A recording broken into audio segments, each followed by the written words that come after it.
Maybe you've had this feeling like I've been feeling at some point in your life where it's just like this bubbling up of like you're ready for more.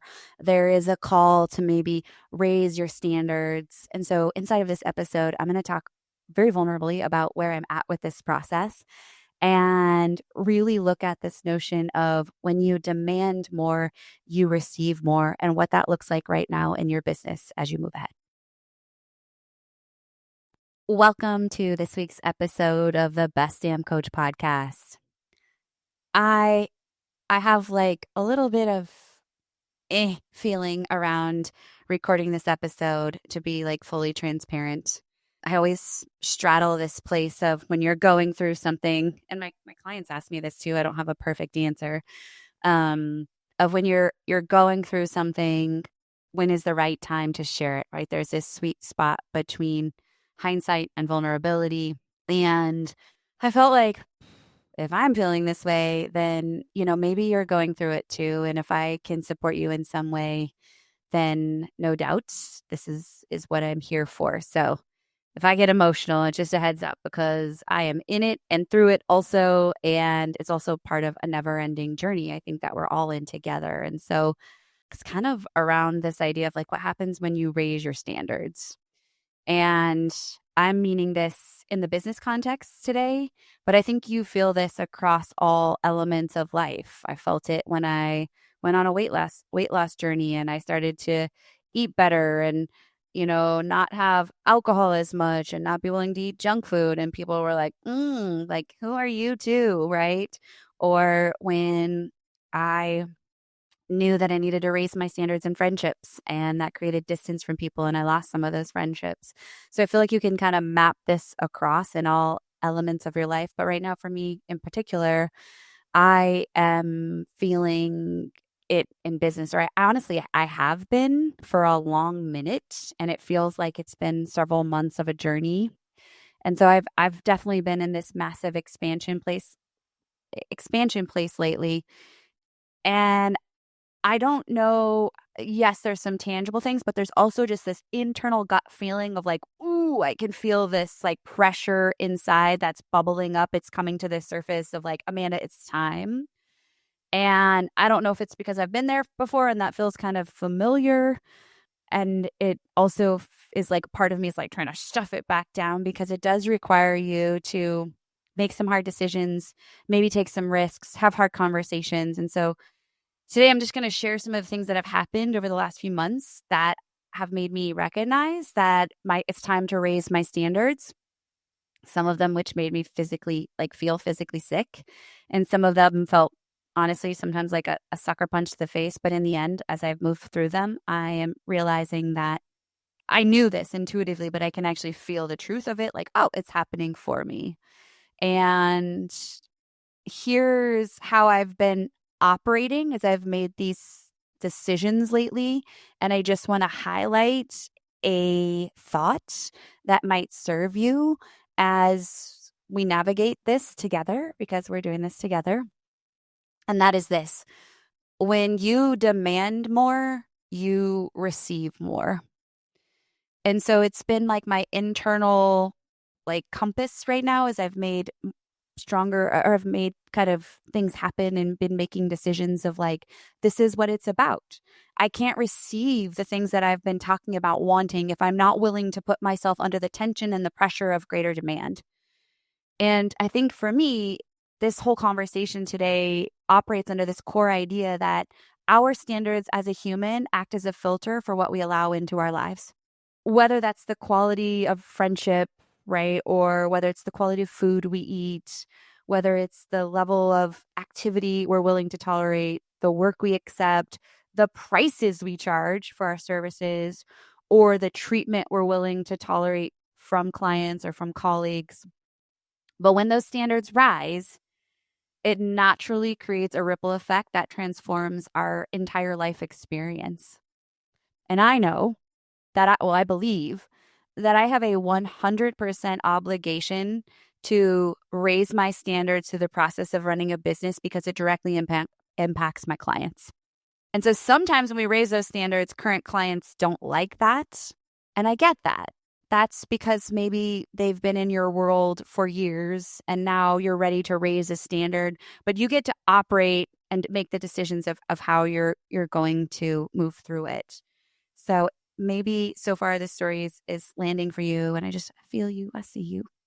But a lot of this came to head way back in August when if you're new to the story or new to the podcast, there's an episode that kind of talks about my social media hiatus. I took 55 days off of social media. That was prompted by like a download that I had while I was reading the book Circle Maker, and I realized it wasn't the food fast I needed. I needed a social media fast, not because I was a binge scroller, but because I needed to put my energy and attention to other things. I'm like already thinking like maybe also, by the way, that I might go do that again for longer. But everything I inside me knew I needed to do that. Like it was a resounding hell yes on the inside, but it felt so uncomfortable. After I did that the next couple days, you guys, I literally could not eat. I had a hard time sleeping. I was questioning myself and I was very restless. And I thought, did I just create my own demise? And like, did I just tank my business? And I had to like come out of that a little bit. Thank you, Justin, my husband, for like helping me through that first week. Because honestly, if I truly practice what I preach, which is not to rely on social media to grow your business, then this should be a no-brainer. And so what it turned into was almost like a self-experiment and validation and proof that everything I say is actually how I run my business. And I didn't know in that moment like where things would go, obviously. But what was so funny was I text one of my best friends in that first couple days and told her, like, I'm off, just so you know, text me. I'm not going to reply to anything. And I was telling her this discomfort, and she replied back as, you are on the edge of a breakthrough right now. I can feel it. And I was like, yes, I am. But these are the kind of uncomfortable decisions that we sometimes have to make that feel like they may not make common sense in the moment or feel really hard because they're leading us to greater things on the other side. And over time, those feelings start to fade, right? Because that's what feelings do. They only stick around for a minute. But that intense discomfort in the moment was my first inclination that I was on the verge of raising my standards. And you know that cliche, right? You've heard it. Like there's a breakdown before a breakthrough. And we went on to, collect around $52,000 within that 55 days. It was validation. And it was proof, right, of everything that I teach. And sometimes I've had those moments being an emotional puddle on the floor, questioning everything and every decision I've made. And then what I realized is like there was a greater elevation coming. And so for some of you, your uncomfortable action may not like getting off social media, but it could look like leaving your job before it perfectly makes sense or you're perfectly ready, or having a hard conversation with a business partner about an arrangement that's not working, or having difficult conversation with a spouse who doesn't quite get what you're trying to build, or making an investment in your business, like hiring a coach and joining a community when your partner doesn't get it yet, or you're not ready to necessarily spend the money. You might even say to yourself, like, I don't have the 7K to spend. Yeah, me too. I didn't either. But I've been there. And when I made that uncomfortable action, like, whoosh, that was the standard I raised for myself. That I am worthy of the investment. I'm worthy of the conversation, because that was the trickle down. And then there was another sign. And this one hit me like this is the sucker punch moment that I mentioned. I was on a sales call with a prospective client, and we were talking about, her experiences. We got to the part where I shared an investment, and she goes, "That's it?" And I was like, "What do you mean? That's it?" Like, I thought she wanted me to say more. And she's like, "Oh no, like that's way lower than I would anticipate." And I felt like, shoot. Because she reflected back for me one of the hardest conversations I've been avoiding of lately, which is the increase in price significantly. I've already been noticing some things with the type of client I want to serve, and like clients I served like the languaging that that I used years ago versus the languaging that I've moved into. I've gotten a lot of clarity over that person, and I'm starting to see a very clear threshold of the person that's showing up in my world. And I knew deep down that I am spot on with my marketing now, and I've been tweaking and adjusting things. And it's like when you tweak and adjust your marketing, it's not immediate ROI. It's like there's a delay when you have to test things to see if they're working a little bit. And I knew that the type of woman like you that's brilliant, that is bringing this amazing expertise to the table, that wants this coaching thing not to be a hobby, but wants this coaching thing to be her forever thing moving forward. Like she is here to go all in. And that's the type of woman I know I wanted to attract. And that's the type of woman that's going to invest in my program and services. And I also know, and you know this too, that the price and the pricing positioning also attracts that type of woman. And I've been knowing, oh, this is a hard conversation. I've been trying to figure out how am I going to wave it through. And so we launched our first cohort of the lab. We doubled our investment from last year. We're about to increase our pricing, or we are by the time of this recording, increasing our pricing into the BDC. And that is a standard raise. And I know that you feel that way, and probably raising your prices is one of the hardest standards for you to raise. Because it's, what if they don't show up? What if they don't want to pay? Can I say it confidently on a call? And what I can tell you is every price increase I've made in my business, because remember, I started charging only $50 a month for an entire month of coaching. Every time I've made that increase in standard, the most beautiful clients have showed up into my world. And that is the type of filter that you deserve in your business too. I'm going to say that word again. When you demand more, you receive more. It's not easy and it's not comfortable, but I feel like it's this escalation, and it's spiritual for me. It's God, like, Amanda, keep reaching, like your potential, like you're just scratching the surface. And so I needed that woman to reflect back to me something that I'd already, it was like the go. She said go to me without saying go at all. And so it's been a hard realization for me. And also the proof is every time I've done this before, it's been a success. And sometimes it's really messy, and that's okay, right? Because this version of you right now is not going to be the version of you that creates the thing in your business you want in 2026. If you made 50K in your business this year, or on track to make 100K, you are going to also have to raise your standards. Yeah. If you want to leave your corporate job in 2026, you can go all in. You are going to have to raise your standards. You are going to ask for more. You're going to have to stop price cutting. You're going to have to stop giving away stuff for free. And when you raise your standards for who you want to work with, your prices follow. And it's not about greediness. It's not about salesy. For me, it's about alignment. And people that want a level of result, and you get to decide what that level of alignment is for you. But I know that a huge part of raising our standards as coaches is pricing. And here's what I'm learning. The people who complain about price increase weren't really my premium clients anyway. And there's a way to honor them. You can keep them at a founder's rate or the rate they came in with you. You can choose how you want to roll out that pricing increase. But you reflect the value of how you value yourself through your pricing. Because it's also like there is that sweet spot for who you serve, right? But the truth about raising your standards is that also means you might have to let go of who you used to serve. And this one hurts because for me, there is like, I don't know, this like, I have to save everyone around wanting to help everyone, wanting to be the one who like breaks that person through. Like they tell me, oh, I've been working at this for years and it just hasn't. And I'm like, okay, I'm going to be the one that like fixes it for them. But I can't want it more than my clients, and you can't want it more for your clients as well. And so part of that is going, okay, as I elevate, again, this is a new standard of client. I want the client who's going to do the work. I want the client who's going to apply the learning. I want the client who's going to bring high level questions. And so part of that is I'm not here to convince anybody. I'm here to show through my coaching and my client results that this is the place that's going to get them to where they want. And when you decide to work with people who are ready and you use the languaging, right, and you raise your standards of the way you're writing copy and talking to them, your marketing becomes more magnetic, your sales become more exciting, your sales calls convert at higher rates. And honestly, you just get a lot more joy in doing what you love.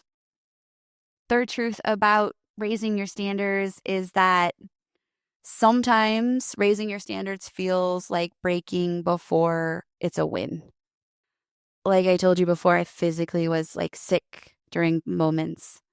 I had to have hard conversations around renewals in coaching. Let a client go who I just felt like anymore just wasn't necessarily a great match. I had to make some shifts like internally in my brain around that. And sometimes then it like exposes you to this new level of imposter syndrome. It's like imposter syndrome on steroids. You kind of question things. Oh shoot, did I ruin everything? I'm like in a share of panic. Did I make decisions that didn't support me? You're second guessing yourself sometimes.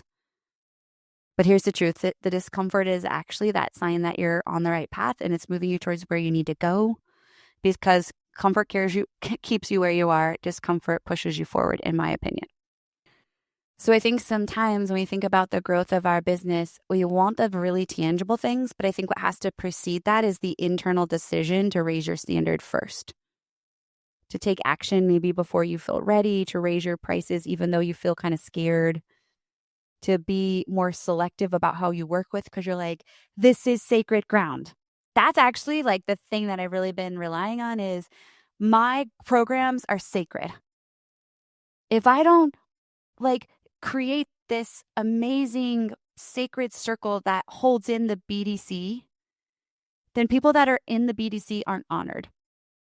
If I don't do the same thing with the FBL or the SBO, then the wrong people get into our offers that aren't maybe ready yet, and it shifts the dynamics and energy of the group.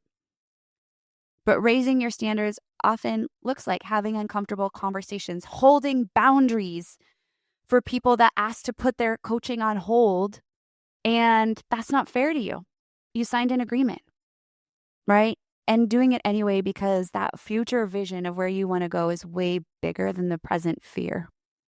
So I'm just sharing this super transparently as I move through like this up leveling for me. Also, as I come to the end of the year, the other piece for me is that I don't have all the answers of what I need in this season of my business. So I also know it's like time for somebody to support me to get to that new vision.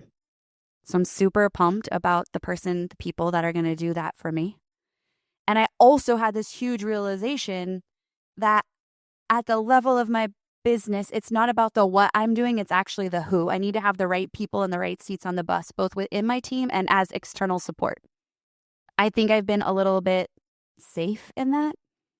It's kind of like for you might be, this is an area where I see that safety come up a lot for coaches, is when you are like so far doing everything yourself as a solopreneur and you're like, I really need support. But in your mind, you're like, how do I justify paying somebody when I don't feel like I'm making enough income? But it's actually like a ceiling you impose on yourself if you don't bring somebody on to start taking away some of the stuff that is delegatable.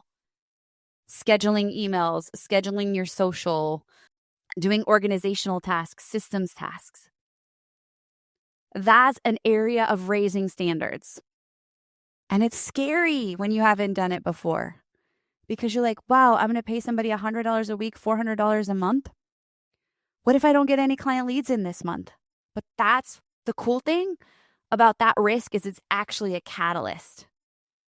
I have always loved, like I've run my business debt free, but there are pockets where I invest in something and I don't quote unquote like just have all the cash to pay for it.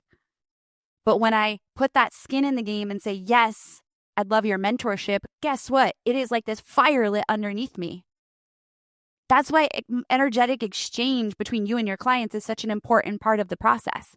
And you know this because if you've ever coached somebody for free and they haven't shown up to the party, that's because they didn't have skin in the game. And again, that is raising your standards. But I know that as we close out the year, you might feel this too. You're like, this is my year. And you have to be willing to refilter, to look, to change the filter, maybe is a better way of saying it, because higher standards create a different reality. And so this whole conversation happening in my brain right now is, where do I need to increase my standards personally? Is it the way my day looks? Is it the time I'm spending on certain tasks? Is it the people that are supporting me? Is it the pricing that operates my programs? Is it the expectations I have of my team? Because the level you operate at determines the level you live at. And so it's a ripple effect, right, of raising your standards. And I think it's just such a great time to evaluate that as we head into this last home stretch of the year. Again, if you're not sure where you want to go, you're like, I know I want to go to this thing. I need some support. I'm not sure what I'm not missing. I'm always here to have that conversation with you. You can grab a spot on my calendar. My calendar is always open for discovery sessions at amanda-walker.com/let's chat, LETSCHAT. I know that you have massive vision for your future self. And if you feel like maybe you've created this safety bubble, you're in the middle of knowing you want more, but not really sure what that looks like or how to do it, then most definitely, I'm glad you're here listening, because you're not alone. I'm there with you too. And that really never goes away. The feeling that like once I hit six figures or multiple six figures, it's going to fade is untrue. I think there is just this next level of raising your standards that like overachievers and high achievers like you are and me are just, it's a part of the process that we sit in. And so I hope this episode resonates with you. And if it does, I would love for you to leave me a review. Tell me about it. Send me a message over on Instagram at @awalkmyway. And again, please share with someone that I think that you think would be inspired in your world to also elevate their standards at this season as we end out 2026. So again, thank you for hanging with me. And until next week, go coach them up.